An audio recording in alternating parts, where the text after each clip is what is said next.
కూటమి ప్రభుత్వం చక్కగా ప్రజలకు అన్ని విధాల అన్ని రకాల సంక్షేమాలు అందిస్తుంది.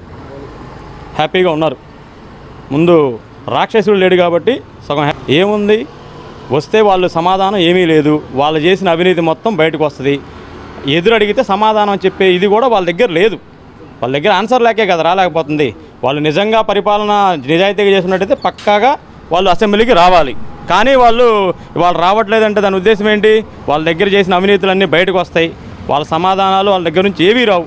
జనాలందరికీ తెలుసు. మళ్ళీ ఇంకా ఇదవుతారన్న ఉద్దేశంతో వాళ్ళు అసెంబ్లీకి రాకపోవడం ప్రధానమైన కారణం.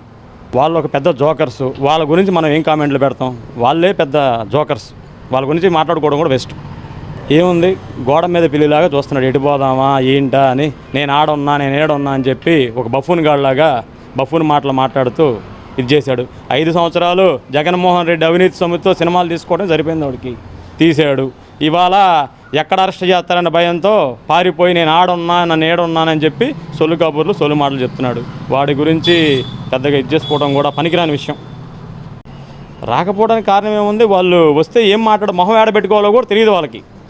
వాళ్ళ నాయకుడు చేసిన దానికి వాళ్ళు మొహం ఏడబెట్టుకోవాలో ఏం చెప్పాలో తెలియక అసెంబ్లీకి వస్తే ఎలా ఎరిపప్పులు అవుతామని వాళ్ళు రావడం మానేశారు.